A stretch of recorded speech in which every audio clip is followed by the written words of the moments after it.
is search engine optimization worth the effort? I have to, of course, say it absolutely is. It's one of the core fundamentals of building a website. If you don't have SEO optimization on your site, then you're not going to be found. And one of the first places that people look is Google. Of course, they also go direct to Amazon. They go direct to YouTube. They're doing hundreds of thousands of searches per day, per week on those platforms. And so if you're not optimized in Google and you're not in Amazon and you're not necessarily on YouTube, you're pretty much invisible. That's it, you're gone, you're done, you just pack up, go home. You could do a lot on social, but it's gonna cost you a lot of money if you're not doing SEO. SEO is your quick wins, your easy rankings, and also your more difficult rankings. So when people ask me, is it worthwhile doing SEO? I ask them, do you want free traffic from Google? If not, no, not really. But if you want free traffic from Google, then you're gonna have to invest in SEO.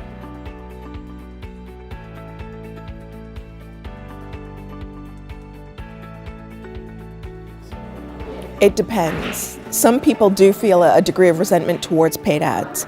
Paid ads are usually very carefully crafted, but sometimes they're not well targeted. I'm blamed, for the last 5 years or so, I have been blamed by a friend of mine for the lack of laser targeting on search results for B&Bs in Chiswick. He blames me personally for the fact that the paid results did not land him on the exact page that he wanted, and instead landed him at the home page. So instead of landing him on a page for B&Bs in Chiswick, it landed him on a generic home page where he had to redo his search. And he blames me personally for that bad targeting on paid. So there is that. People who have had bad experiences with paid, and so avoid anything that says ad because they assume it will be the same bad experience. Also, people trust Google Organic to be delivering them the right result, the best result, the most truthful result. It's amazing the attribution that people give to organic search results, and they will trust them more highly than an ad, so they will deliberately ignore the ad and click on a Google organic search result. And then there are the bloody-minded people that will go down to page 10 and click on something there just because.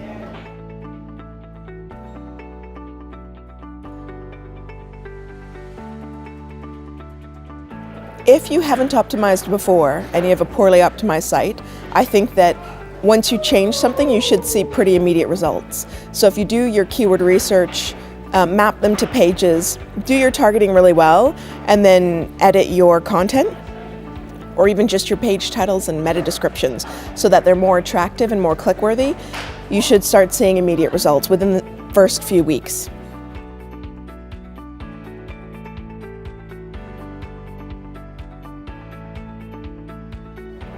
If your site is technically challenging, let's say, it really depends on how technically challenging, what are the technical issues. Some technical issues, there's no way to overcome them. You must rebuild, or you have to make editable adjustments.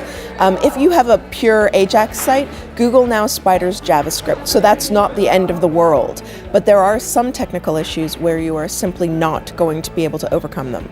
And in that case, there is no amount of SEO that you're going to be able to do to overcome the technical issues, which is why in my talk I said the first thing I look at and the first thing that needs addressing is the technical side of your site. If your certain technical things cannot be compensated for, they must be fixed. Once that's done, then you can do all the other things of keyword research, optimization, of link building, everything else, but you must get technical right first. Otherwise, the other stuff will not work effectively, and it might not work at all.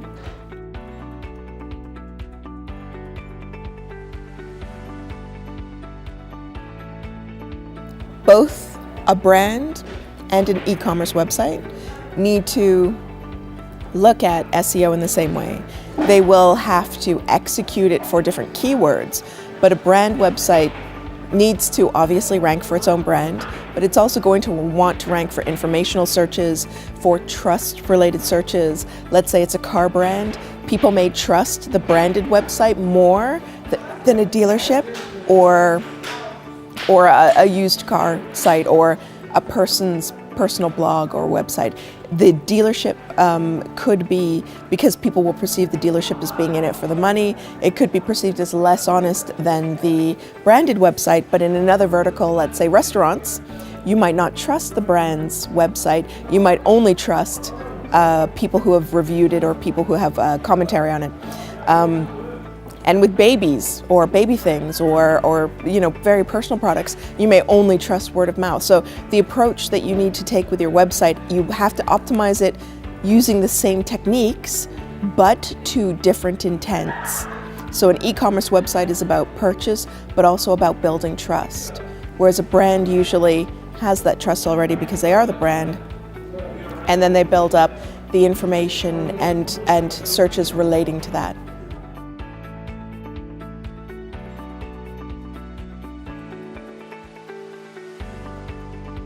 The way that I approach keyword research is by doing a gap analysis. So I look at what you're ranking for, I look at what your competitors are ranking for, and then I do some extra research to see what nobody's tackling yet, but people are looking for. And that gap is where you're going to make the most money. Whether it's an informational gap or non-transactional alternative gap, where you're not necessarily going for the direct sale, but you're not necessarily just purely branding, or whether you're looking at a pure sale keyword. If no one else is covering it off but people are looking for it, then you're going to want to be covering it off. And that's where the real value comes in keyword research. You look at your competitors, you look at yourself, and then you look at that gap. And that gap is where you want to be targeting.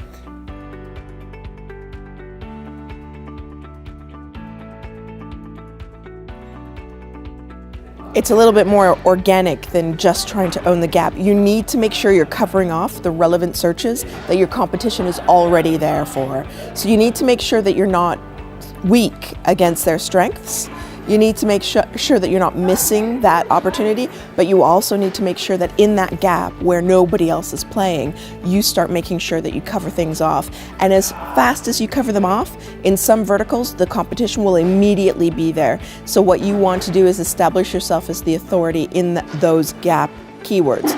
So you have to have a strategy and go in strong and hard with it, usually using a combination of email marketing, social marketing, and SEO. So you're not just relying on organic, but you still need to cover off what the competition is doing. Otherwise, what's the point? The gap is only a small piece of the puzzle.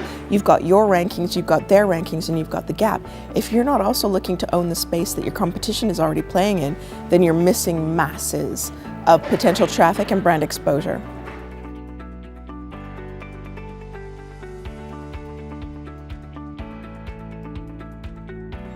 It's hard to believe in people who don't believe in search engine optimization, given the plethora of case studies showing the huge difference that it makes.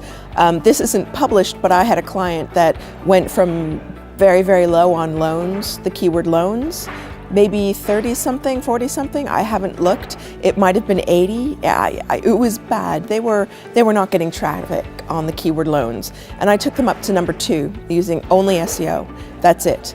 And ranking number 2 during the lucrative Christmas period as well as all the time afterwards, and they're still ranking quite highly 2 or 3 years later now, made a huge difference to their business. It really turned things around. And it's the same with other keywords. If people are looking for something, which is what Google can tell us, so Google AdWords keyword planner tool tells us in a particular country what people are looking for. If we know that people are looking for it, we can then look at the number of search results there are. If we know the number of people who are looking for a keyword and the number of search results, we have an idea of how competitive it is. If a client doesn't believe in SEO, that I can show them their competition, I can show them how much traffic their competition is likely getting, I can show them how much that probably relates to in sales by looking at an average basket order value and extrapolating a general conversion rate on e-commerce. Let's say it's anywhere from 0.5% to 2%. So, maybe you go 1% and say this is conservative. At 1% conversion of all this traffic, your competition is making this much money, and you're missing out on all of this money because you're not in this space. So in order to show them what they're missing, I use data. And SEMrush is a a tool anyone can use. It's not a secret. It's not a trick. It's a tool you can use for your own site, for your competition site, for anything. And I have never worked for SEMrush. I don't get a payment for recommending them or anything, but it is such a good tool to demonstrate at the client's desk anything that you want to about the competition. And that is often what convinces a client to make the leap and do SEO. Plus, SEO is not campaign-based.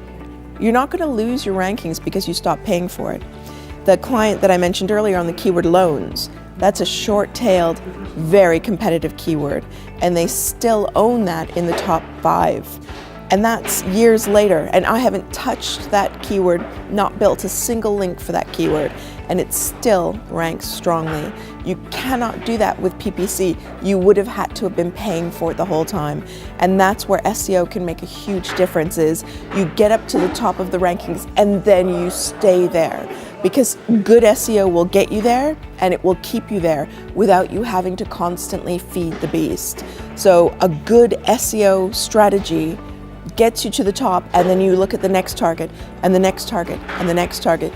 You don't have to keep doing something and paying money to rank well on what you've already achieved. And that's what SEO is about. Long-term, cheap clicks, not short-term projects.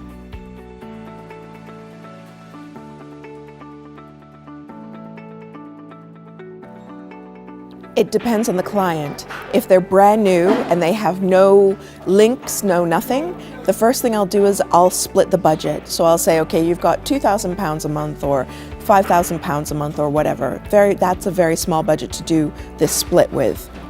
I will take maybe 70% and put it into paid advertising. And I will do my best to create something that needs minimal optimization. Once you set it up and you do your first checks, I want to have something that they can just go with. It will do very well for them. You get the traffic that converts, and then you just leave it for a little while. But the 30% will start an SEO project, and it may mean that it takes longer to actually complete. But while we're building up, we've got some traffic to the site. So we've actually got customers who are starting to get to know our product. Obviously, you have to have built something, you have to have content there. It has to be shareable content. It can't just be a shopping site. So you do have to have something that's your hook, that really draws people in and makes them want to share it, to stay, to shop. But from an SEO versus PPC side, I'll start 70-30, then I'll go 60-40, then I'll do 50-50. And then we'll start looking at whether PPC can be then segmented off into separate budget and SEO can have a bigger budget. So we need to balance things out based on what the client finds as far as conversions. If SEO is genuinely not working for them at all, we need to refocus, keep it at 70-30, refocus, and see what we're doing wrong or what we didn't understand about the consumer, and refocus into where we need to be. So we want to keep the traffic going through and keep the client making money, and then shift tactic SEO-wise. It's really very difficult because it's going to change from client to client. I've done the PPC, I always say, and I've done other things, obviously. I've done a lot of B2B, but PPC is pills, porn, and casino. So I've done my time in each of those industries, and each of those industries offers up a unique set of challenges. But it all comes down to core fundamentals. Working on an escort site.